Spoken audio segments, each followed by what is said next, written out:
교도가도록 합니다. 주보합장에 있는 제네바 교리문답 111문. 제가 먼저 읽습니다. 이제 우리는 신앙이 설 수 있는 기초를 소유하고 있으므로 이로부터 참된 신앙이 무엇인지를 생각할 수 있겠군요.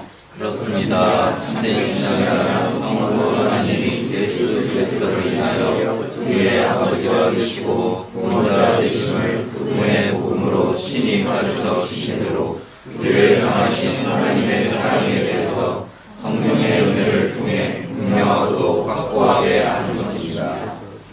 우리는 이 신앙을 우리 자신의 힘을 통해서 스스로 얻을 수 있는 것입니까? 아니면 오직 하나님의 은혜를 통해서 얻는 것입니까? 성경에서는 이 신앙이 오직 성령님의 특별한 성령이라고 가르쳐주잖아요. 그리고 이 사실은 우리의 경험을 통해서 알 수 있는 분명한 것입니다. 사도신경은 지난 2000년 동안 교회가 고백하고 신앙의 핵심으로 또 지켜왔던 아주 중요한 기본 교리들을 담고 있습니다. 앞서서 한 소절 한 소절씩 사도신경을 이제 다 마무리했고, 그것을 다시 정리해보면 7개의 큰 또 핵심 교리로 또 그렇게 정리되어 있음을 잘 살펴보셔야 됩니다. 특별히 오늘 우리 시대에 사도신경을 등한시하는 이런 풍토 때문에 제대로 번역도 안 돼 있고 또 제대로 교회 안에서 교육도 되지 않는 이런 안타까운 현실을 보게 됩니다. 그러므로 인해서 온갖 이단들이 너무나도 쉽게 교회 안에 파고드는 것을 보게 됩니다. 번역에 있어서는 앞서 말씀드렸던 것처럼 지옥에 내려가시고 음부에 내려가시고 라고 하는 이 중요한 표현들이 예전 장로교 신앙고백과 또 우리 종교개혁 신앙고백 안에 다 남아있음에도 불구하고 유독 전 세계적으로 우리 한국 장로교에만 이렇게 빠져있는 안타까움을 보게 됩니다. 사도신경의 구원과 관련해서 가장 중요한 핵심들은 세 가지 정도가 소개가 됩니다. 본디오 빌라도에게 고난을 받으시고 단순한 역사적 사실이 아니라 하나님의 심판대 앞에서 그리스도께서 죄인이며 또 의인으로 그렇게 선언되어지는 하나님의 심판대, 또 십자가의 죽으심, 그건 정죄의 죽음으로써 인간의 그 원죄, 인간의 그 죄책을 대신 짊어지는 대속적 죽음, 그리고 지옥에 내려가시고 음부에 내려가시고는 바로 이러한 인간의 죄책과 원죄가 얼마나 악독하고 무서운 것인지 지옥과 같은 고통을 맛보시는, 실제로 지옥에 가시는 그러한 역사는 일어나지 않았지만 그러실 수는 없는 분이시기 때문에 실제로 지옥에 내려가셨다라고 말하지는 않는 것입니다. 그러나 인간의 죄의 그 참혹함과 무서움을 지옥과 같은 고통으로 그렇게 표현한 것입니다. 이처럼 사도신경의 구원과 관련해서 가장 중요한 핵심은 이 세 가지로 그렇게 또 요약이 됩니다. 그런데 왜 본디오 빌라도가 죽였다라고 고백하는지, 우리가 십자가에 못 박았습니다 라고 바꿔야 되는 게 아니냐라고 여러 군데서 그렇게 쉽게 사도신경에 대한 수정 요청들이 들어옵니다. 또 십자가의 죽음이 왜 그렇게 특별한지, 또 음부에 내려가시고가 왜 그렇게 중요한 고백이었는지, 다 그것은 우리 인간의 죄의 참혹함과 그 죄를 대신 짊어지시는 그리스도의 십자가의 대속적 구원에 대한 소중한 구원의 핵심이 바로 거기에 담겨 있는 것입니다. 하나는 제대로 번역도 되어 있지 않고, 두 번째는 더 심각한 것은 매주마다 고백하지만 그것이 얼마나 중요한 고백인지 정기적으로 교회 안에서 가르쳐지고 있지 않다는데 심각함을 가지고 있는 것입니다. 그래서 왜 본디오 빌라도에게 라고 고백하는지에 대해서 물어보면 거의 99%가 대답을 못하는 이런 한국교회의 참혹한 현실을 두려워하셔야 됩니다. 도대체 무엇을 믿는 것인지, 도대체 교회를 다닌다라고 하면서 무엇을 믿는 것인지, 하나님을 믿는다라고 하고 예수님을 믿는다라고 합니다. 그러나 그 하나님과 예수님에 대한 수많은 설명들이 이 지구상에 존재합니다. 그러면 참된 신앙, 정말 구원받을 수 있는 하나님이 하나님의 자녀로 삼는 이 놀라운 참된 구원과 신앙은 어떤 것이냐라는 거예요.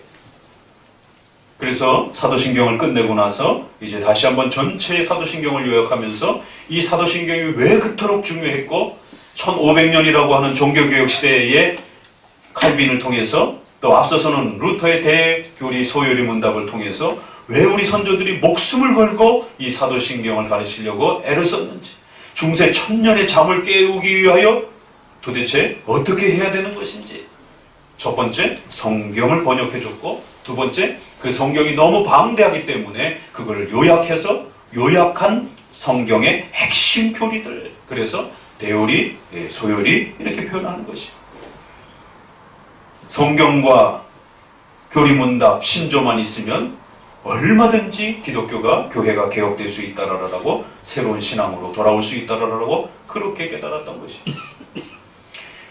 그렇게 해서 정리하고 나니까 참된 신앙이란 바로 이 사도신경에 가장 잘 요약되어 있다라고 이렇게 깨달았다라고 말합니다. 그래서 이렇게 정리하고 나서 참된 신앙을 정리해 보니까 성부 하나님이 예수 그리스도로 인하여 우리의 아버지가 되시고 구원자가 되신다는 이 교리, 이 핵심을 정확히 하셔야 된다는 거예요. 성부 하나님이 예수 그리스도를 통하여 우리의 아버지와 구원자가 되신다는 거예요.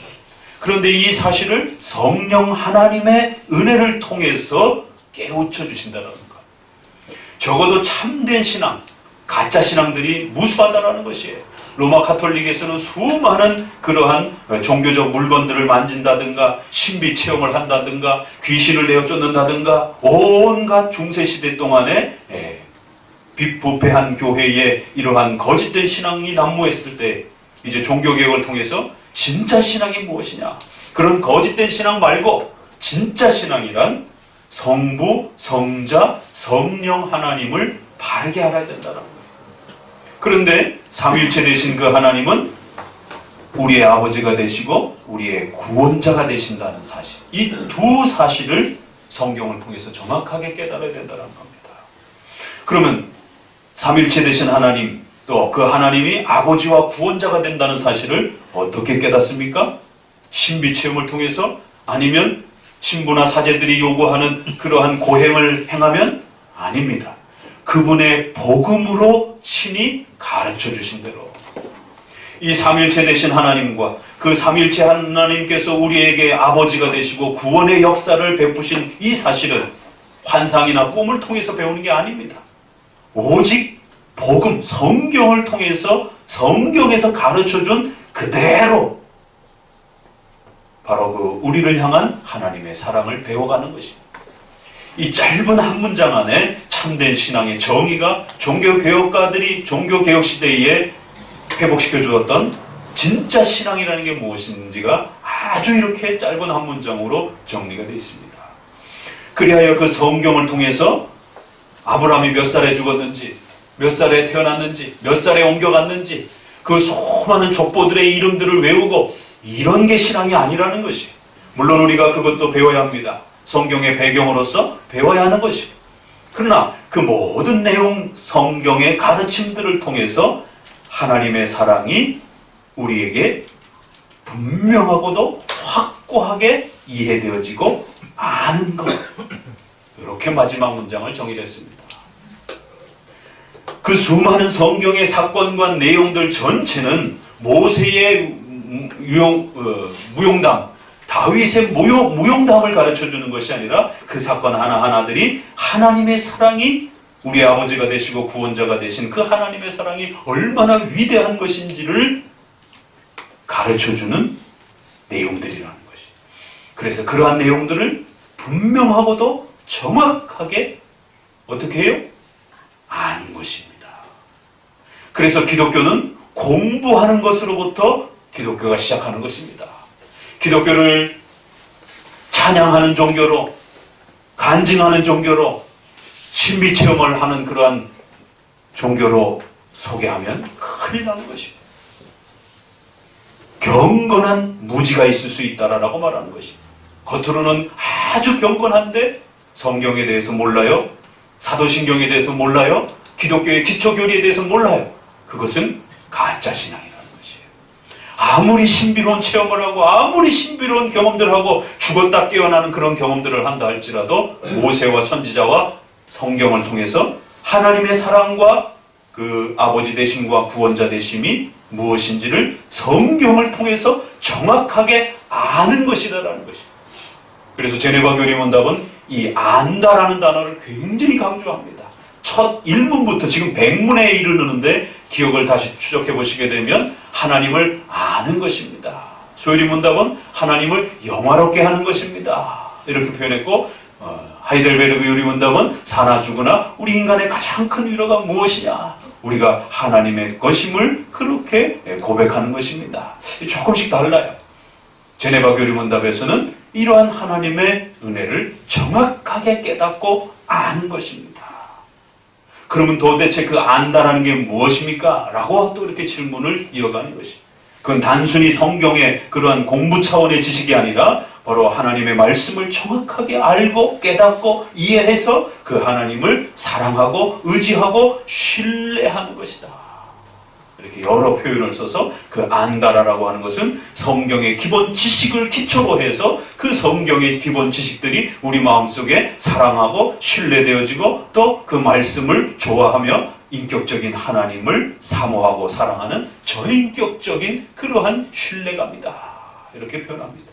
그러한 신뢰와 사랑은 반드시 복음이 가르쳐 주신 대로 일단 그 내용을 정확하게 알고 깨닫고 배우는 것으로부터 출발하는 것입니다. 참된 신앙의 정의가 이렇게 멋있게 고백이 되어 있는 것이에요. 성경을 통해서 그 성경에서 가르치는 하나님의 사랑과 아버지 되심과 구원자 되심에 대한 이 중요한 교리들을 정확하게 알고 배우고 깨닫고 그것을 마음에 간직하고 또 아는 것.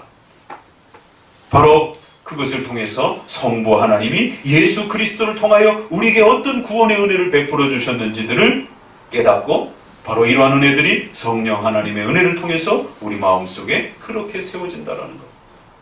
삼일체 하나님께서 구원의 역사들을 성경을 통하여 일하신다. 이렇게 세 가지 정도로 정리되어 있는 것이 참된 신앙, 거짓된 신앙, 가짜 신앙, 임시적 신앙, 체험적 신앙, 역사적, 지식적 신앙, 이런 가짜 신앙들이 있다는 것을 꼭 기억하셔야 됩니다. 그러면 우리는 이러한 신앙을 우리의 힘으로 그렇게 얻을 수 있는 것입니까? 아닙니다. 절대로 이것은 성경을 단순히 읽는다라고 해서 단순히 성경을 공부한다라고 해서 그렇게 성경을 지식적으로 그렇게 열심히 또 배운다고 해서만 될 문제도 아니라는 것이 분명히 성경을 복음에 가르쳐 주신 대로 철저히 알고 배우는 것으로부터 출발되어지지만 여기엔 반드시 성령 하나님의 강권적인 은혜를 통해서 우리의 죽은 마음들을 죽은 심령을 새롭게 변화시켜 주시고 우리를 살려주셔서 이 성경의 가르침들을 이해하게 하고 깨닫게 하고 사모하게 하고 사랑하게 하는 이러한 특별한 하나님의 은총이 또 동반되어야 됩니다. 이 111문, 112문은 바로 기독교의 가장 중요한 성경과 또 성령 하나님의 은혜를 통하여 삼위일체 하나님을 배워가고 알아간다라고 하는 바로 신앙의 원리를 가르쳐주는 두 문장으로 그렇게 소개가 되기도 합니다. 한쪽은 성경, 한쪽은 성령 하나님의 내적인 조명. 바로 이 둘을 통해서 참된 신앙이 형성이 되고 시작이 된다라는 겁니다. 이렇게 제네바 교리문답에서 이제 사도신경을 전부 다 설명하고 난 다음에 마무리로서 이 사도신경을 잘 배우고 아는 것은 바로 복음에 가르쳐준 그대로 우리가 그것을 정리하고 요약하고 배운 것입니다. 사도신경은 비록 사람의 교회의 손을 통해서 고백되어지고 확정된 것입니다. 그러나 그것이 성경에 있는 내용 그대로를 정리해놨으면 그 내용은 곧 성경의 가르침인 것입니다. 그 안에 어떤 부분이 틀렸다라고 검증이 된다라면 그 부분은 뺄 수 있습니다. 왜? 사도신경은 성경 그 자체는 아니기 때문에, 신조는 성경 그 자체가 아니기 때문에 얼마든지 수정 가능한 것이. 그러나 오랜 세월 동안, 지난 2000년 동안 이 사도신경에 이제는 그 어떤 문장도 그 누구도 시비 걸지 않고 그 가르침의 모든 표현 하나하나들이 성경을 그대로 요약한 것이라고 고백해온 것입니다. 2000년 동안 검증되었으면 이제 더 이상 검증할 것도 없습니다.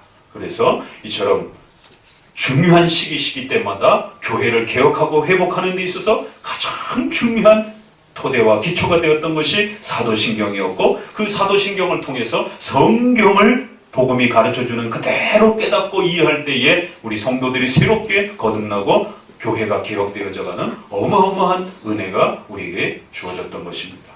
오늘 111, 112문 또 그 귀한 내용들을 마음에 잘 간직하시기를 주의 말씀으로 권면을 드립니다. 기도합니다. 하나님의 위대하신